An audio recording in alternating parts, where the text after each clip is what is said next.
खबर अमेठी से बता दें, अनुज प्रताप सिंह इनकाउंटर में नई अपडेट। मृतक अनुज की बहन अमीषा ने इनकाउंटर पर उठाए सवाल।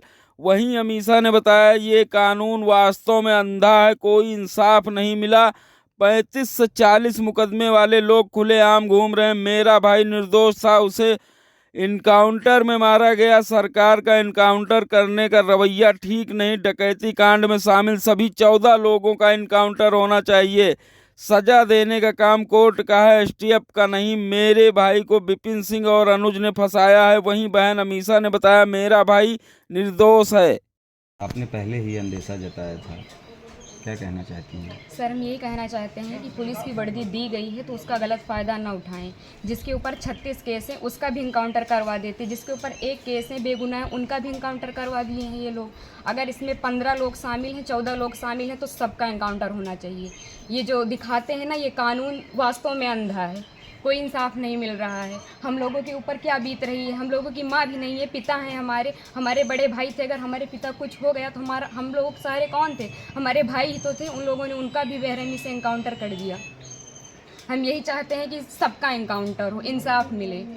इस सरकार में हम अभी तक तो सरकार के खिलाफ कुछ नहीं बोल रहे थे, लेकिन वास्तव में जो हो रहा है बहुत गलत हो रहा है। ये नहीं होना चाहिए, चाहे फिर इसमें विपक्षी पार्टी हो या फिर कोई भी हो, कोई भी नेता हो, जो करवा रहा है बहुत गलत करवा रहा है। हम लोगों को इंसाफ मिलना चाहिए, ऐसा नहीं होना चाहिए था। जो किए हैं बहुत गलत किए हैं। भगवान तो उनको सज़ा देंगे ही, लेकिन उनको भी सज़ा मिलनी चाहिए कानून की तरफ से।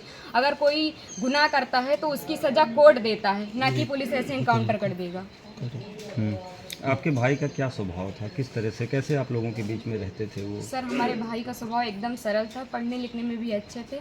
हम लोगों के साथ एकदम फ्रेंड के जैसे बिहेवियर उनका था, और गए थे तो बात भी होती थी, और हम लोगों से बहुत ज़्यादा उनको लगाव स्नेह था, जैसे कि हर एक भाई बहन में होता है।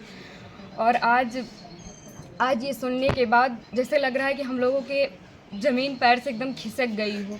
जो कानून ने किया उनको ऐसा नहीं करना चाहिए। अगर वो मिल गए थे, झूठ ही दिखा रहे हैं कि फायरिंग हुई, मुठभेड़ हुआ। अगर कोई छिप रहा है डर कि हमारा इनकाउंटर ना हो जाए, तो ये झूठा अफवाह क्यों फैला रहे हैं कि फायरिंग हुई, मुठभेड़ हुआ? कुछ नहीं हुआ। उसमें फिर पुलिस को भी मरना चाहिए था ना, पुलिस का इनकाउंटर क्यों नहीं हुआ? आखिरी बार कब आए थे आपके भाई? आखिरी बार 3 जून को आए थे, 4 जून को उनका टिकट था, वापस चले गए थे सूरत, वहीं रहते थे। तो क्या एक साजिश तहत आपके भाई की हत्या हुई, एसटीएफ ने कराया? और इसमें जो विपिन सिंह हैं और जो विनय शुक्ला हैं, वो हमारे घर पे आए थे, 3-4 बार आए थे, और हमारे भाई पढ़ाई करते थे। अभी तक हम ये सब बयान नहीं करना चाहते थे, लेकिन अब हम एकदम सच्चाई बता रहे हैं।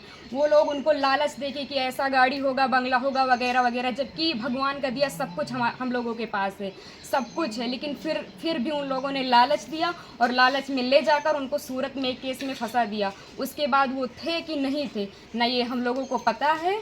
ये तो सिर्फ जिन लोगों ने करवाया उनको पता है, विपिन सिंह और विनय शुक्ला को, और या तो भगवान को पता है वो सच था कि झूठ था। अब तो इनकाउंटर कर ही दिए हैं, जीवित तो कर नहीं सकते हमारे भाई को।